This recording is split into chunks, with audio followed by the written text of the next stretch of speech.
Hello everyone, today I want to talk about the basics of airplane design, plane fundamentals, aerodynamic fundamentals, and how we can incorporate that within our designs. Okay, so let's say I'm a designer. I've been challenged to do a few things, okay? The first challenge is going to be have it be able to take off from a 500 feet runway. And the second challenge is that it must fly. And I am challenged to make a plane of some sort. So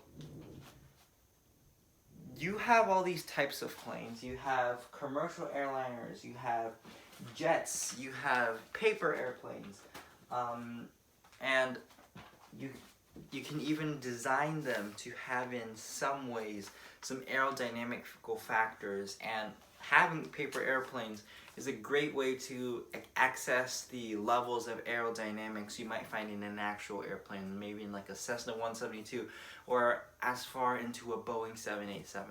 So let's say we're building a corporate jetliner, okay? So one of those small little private company planes, okay? So what we have to do first is do a quick sketch whenever we're designing a plane, or else how else are you gonna know what the plane looks like? So we're gonna just sketch a cone, and then this would be the fundamentals of our plane. Something that looks like that. And then the back of this, we would have the tail, and then the wings would extend out like such.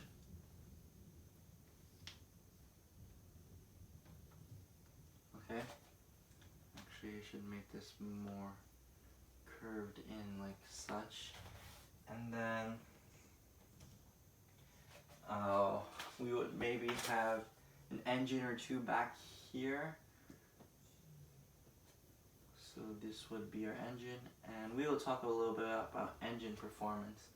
And then I'm going to round the cockpit up a little bit, and then add the actual cockpit here.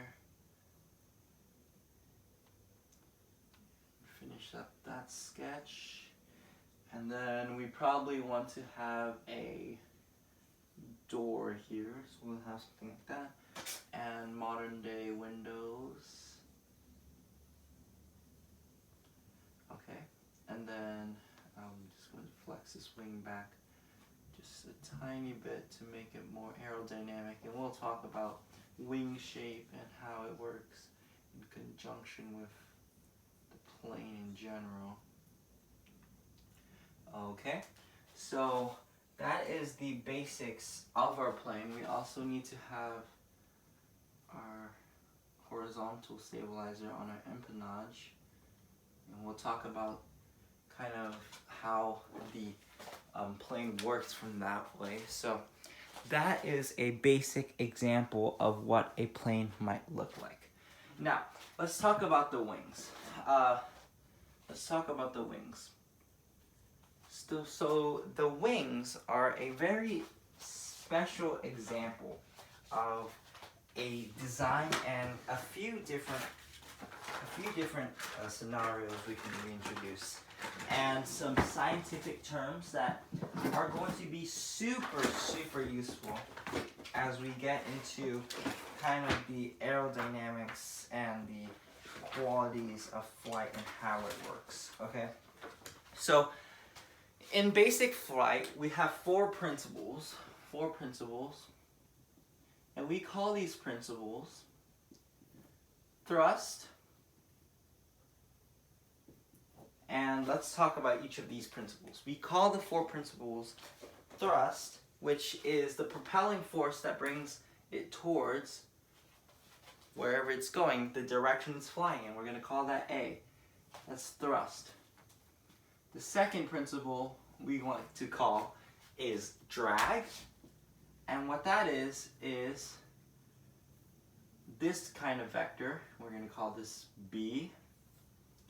And when I talk about a vector, maybe you remember in your math class, a vector is just a kind of a direction with a magnitude and direction. So it goes at a particular, when I say magnitude, it might be, for instance, speed. It goes at 500 meters per second. That's almost Mach 1 point-ish. I could say something about that. You could also say magnitude is kind of like the number, and then like the measurable thing, and then the direction is basically where it goes. In this case, forward, we can say it's going west. We can say it's going north, wherever the direction it's lying. It could be in degrees, and when we're flying an airplane, the heading indicator shows it in degrees. So those are that's thrust. And then drag is the byproduct of thrust. And drag essentially, there's many types of drags. The four main types of drags, which drag we'll get into later on, is parasite drag, induced drag, and then there are subcategories within that, like skin friction drag, which is a bunch of little impurities within the skin of the airplane, and that's how that works, okay? And then the third one we have is the weight. We'll call that C. So the weight is this vector here, and the weight is everything combined inside the airplane and in the air. The lighter an airplane is, the easier it is to fly. In this case, weight is made up of a lot of kinds of variables, and when you do study the fuel consumption and you do study like the weight and takeoff balances you need to take off for a successful flight, you're going to know that there's a bunch of variables like fuel, people, baggage, and the airframe in general, so the plane in general. So we'll get more into that. And then the final one, or I like to think of this as the most important one, is lift. Lift is what gets the plane to fly aside from thrust.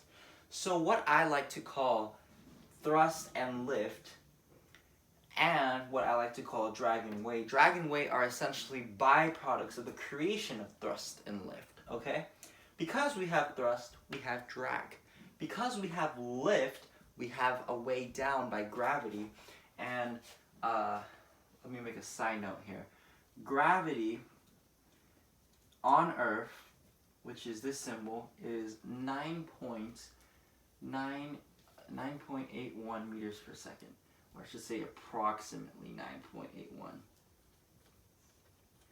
Okay, and meters per second, that's just the international unit for the speed of going plumb down to Earth. And when I say plumb, it means it's going through all directions.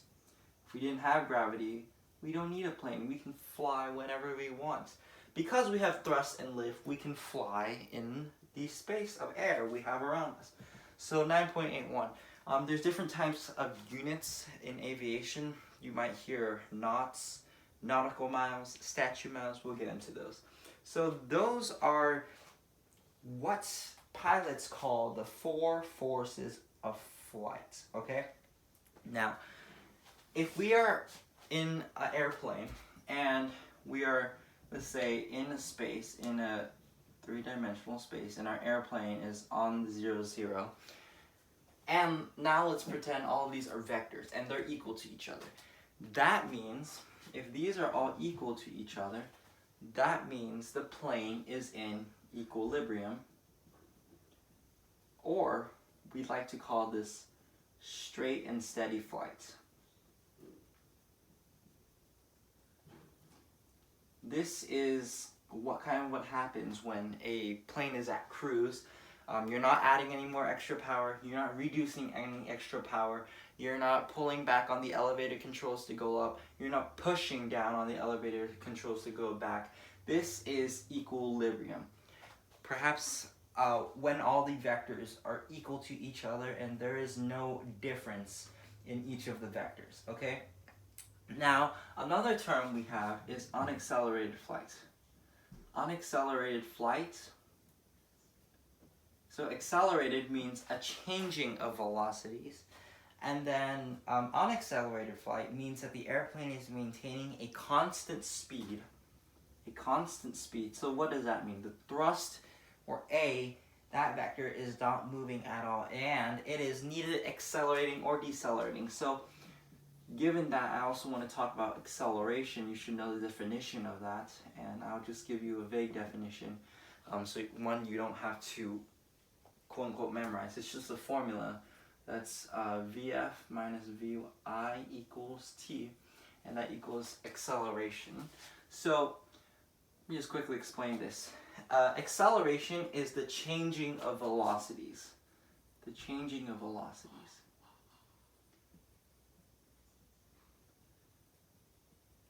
Now Vf is velocity final, which is the velocity we're at the final of the time period given. And then Vi is the initial velocity, so where we start off with. And then T is times in seconds, okay? So just memorize a changing of velocities. Because we're accelerating towards something, that means we're changing velocities. We're not immediately going at like 15 meters per second. We're slowly speeding up to that 15 meters per second, and that speeding up requires a change of velocity over time, and that is essentially the principle of acceleration, which creates thrust, okay? So note that these are called vectors, and there's many formulas that go around between these vectors, but we're not necessarily going to talk about those formulas. Like we could add vectors of like 1 and 2 plus 2 and 5, and in a three-dimensional space, in a two-dimensional space, and then increase into a three-dimensional space, like compare with planes and stuff like that. But we're not necessarily going to talk about that. Okay, so that concludes our first lesson on the basics of aerodynamics and the principle of designing a plane. The next one, we're going to be talking about the Newton's law, and we're going to be talking about a few other principles like the Bernoulli principles, the process of the airfoil and how air passes through that, some vocabulary terms, the chord line, relative wind, angle of attack, critical angle of attack, and talk a little bit about how stalls work. Okay, these are all very critical to understanding how flight works, and critical to understanding how designers can design planes in a better way. So in the end, we will have a basic knowledge of how planes are flown and how it works, and also try to maybe even design our own plane, and we can even name this plane and do something about that, and it will be really cool. Thank you for watching.